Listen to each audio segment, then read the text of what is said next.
My message is clear. Don't harm my city. Don't harm my state. Otherwise, you've got to go through me. She's a very bad person who campaigned solely on, I'm going to get Donald Trump over and over again. She's a sick person, but that's has nothing to do with what Pam does. Pam is going to do what's right. You know that Sam E. Antar, he has been the person who has been on Letitia James's neck. He's the one who got the whole mortgage fraud, insurance fraud situation. He was the one who brought it to light. He was the one who prompted the DOJ eventually to start this investigation against her. And it looks like an indictment will probably be coming soon. And what you'll notice, y'all, in these types of situations, because Letitia James is a prominent figure, you're seeing that certain major organizations are starting to run point for her. They're starting to defend her. They're coming out in support of her. And that's to be expected, right? But one of the biggest is the New York Times. They're trying to cover for Letitia James, but in my opinion, they're inadvertently not only helping the case against her, but also showing the corruption that is maybe at this point is inherent in the system. So we're going to take a look at that today. You're going to see how the New York Times tries to cover for James, but also at the same time shows the inherent corruption in the system, and how Antar points out that everything they say, when they omit certain things so that they can paint a certain narrative, and then also what they say still does not get her off the hook. So this was the post he made. He said, urgent message to DOJ. Don't let the New York Times manipulate you into ignoring federal crimes. Of course, he has a link to white collar fraud, and you can certainly check that out. But we'll take a look at what he says here. He says, the Times is running coordinated defense campaign for Letitia James, treating her as a political victim instead of federal criminal. To U.S. Attorney nominee Eric Siebert, a Virginia grand jury awaits your decision. Will you prosecute documented evidence or be deterred by friendly press coverage? The evidence is overwhelming. Contradictory sworn statements under penalty of perjury. Government employee witnesses. 40-plus year pattern of mortgage misrepresentations backed by irrefutable property records. Quantified benefits exceeding $100,000. So what is the New York Times strategy? Paint documented federal crimes as, quote, political persecution. Exactly how powerful criminals escape justice. So here in White Collar Fraud, this is Antar's website. Let's take a look at some of the things that appear in the New York Times article. And also I'm going to point out some things. We're going to go over to that article. So the New York Times article calls it retribution. The Times says, quote, the audience member was referring to allegations that have become the subject of a criminal investigation by Mr. Trump's Justice Department, whose leaders have rewarded the president's allies and targeted his foes. But Antar says, no, the Federal Housing Finance Agency criminal referral didn't come from Trump's DOJ. It came from Bill Pulte, who formally referred James to the Department of Justice on April 14, 2025. The Times also says that while securing a loan, so this is where the Times is attempting to explain away James's actions.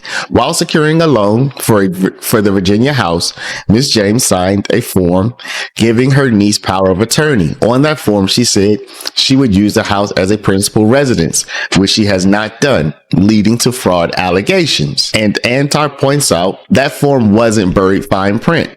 It was a sworn specific power of attorney filed in Virginia land records on August 17, 2023.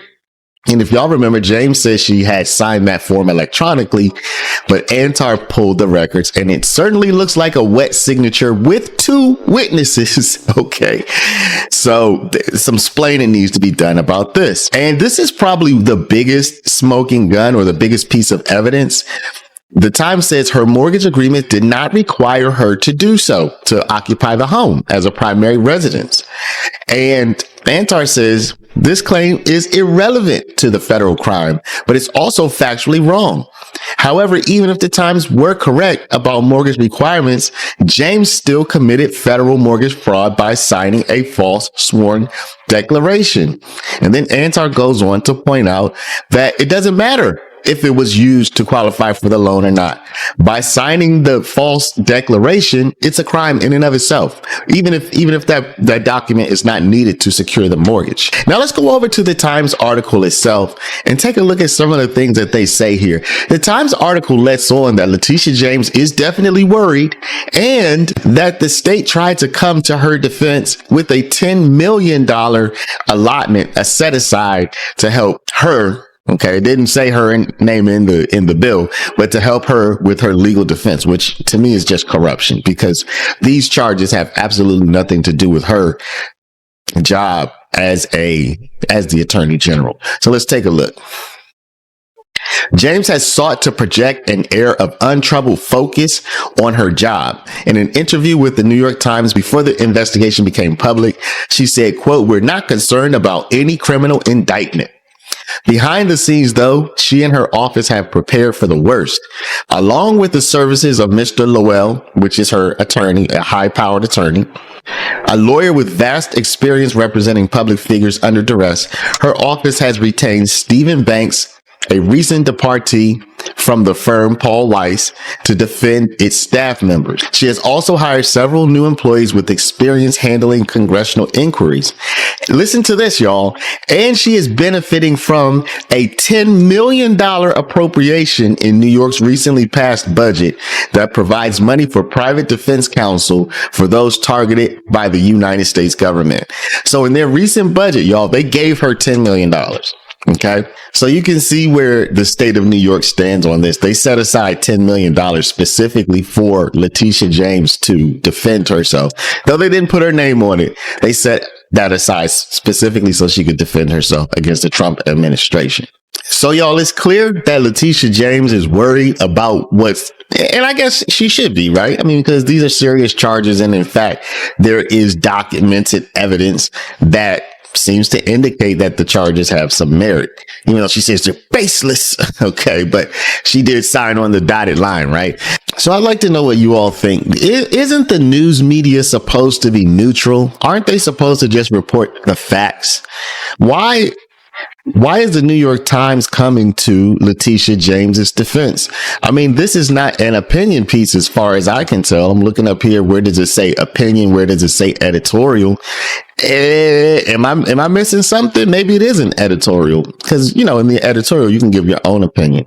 But here, I don't see anything that says editorial. So why are they coming to her defense? Why aren't they just reporting the facts? So have we changed from a fact-based news media? I mean, is it official? You know, so that now it's not fact-based. It's all spin. It's all fake news, essentially.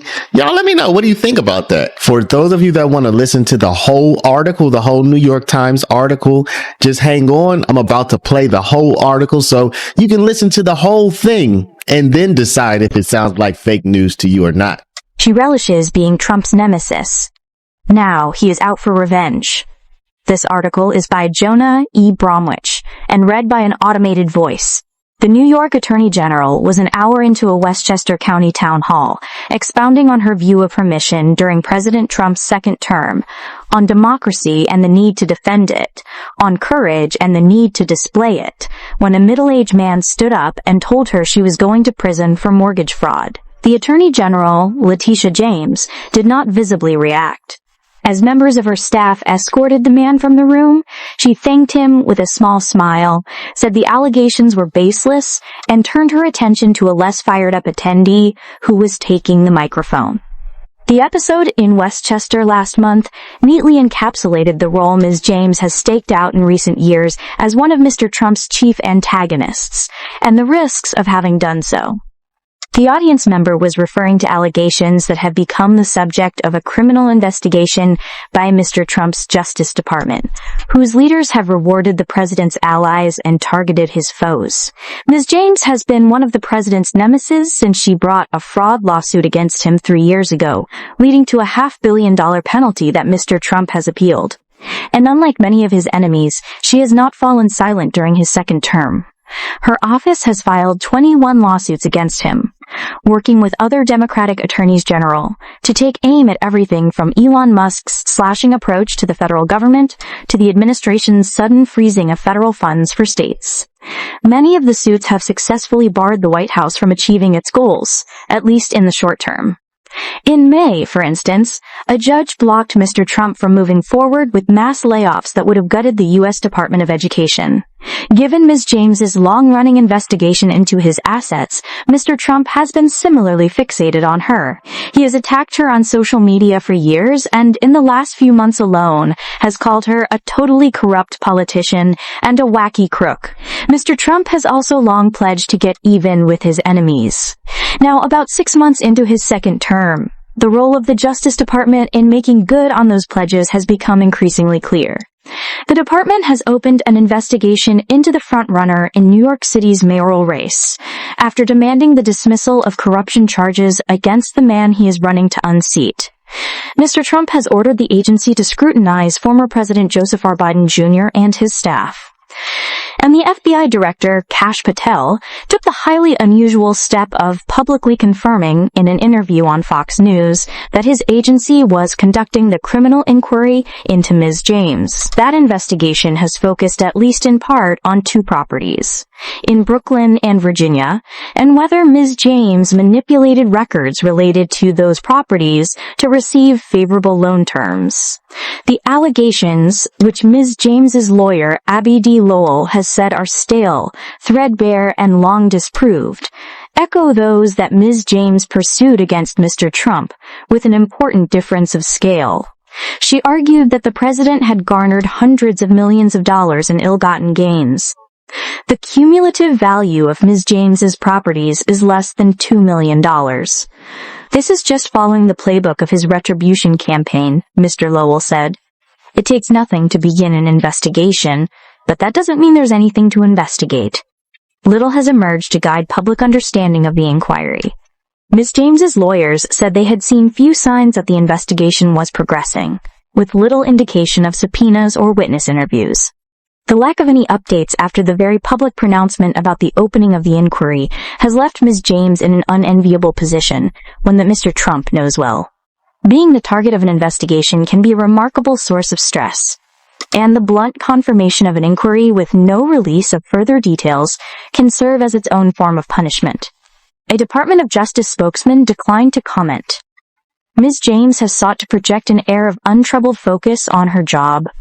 In an interview with the New York Times before the investigation became public, she said, "We're not concerned about any criminal indictment." Behind the scenes, though, she and her office have prepared for the worst. Along with the services of Mr. Lowell, a lawyer with vast experience representing public figures under duress, her office has retained Stephen Banks, a recent deportee from the firm Paul Weiss, to defend its staff members. She has also hired several new employees with experience handling congressional inquiries, and she is benefiting from a $10 million appropriation in New York's recently passed budget that provides money for private defense counsel for those targeted by the United States government. Mutual antagonism. When Ms. James first ran for New York Attorney General in 2018, one of the primary planks of her campaign was her disdain for President Trump. She referred to him as illegitimate and to herself as a leader of the resistance, and pledged, if elected, to sue him. She won and followed through, investigating Mr. Trump for years before bringing a lawsuit that accused him of overvaluing his riches, which she said allowed him to receive generous loan terms from banks and insurers. His lawyers argued that Ms. James was politically biased, referring judges to her history of antagonistic comments. But multiple judges said those arguments were irrelevant and allowed the lawsuit to continue, leading to a civil fraud trial that Mr. Trump lost. A New York state judge found him liable for conspiring to manipulate his net worth and ordered him to pay a financial penalty that, with interest, exceeded $450 million.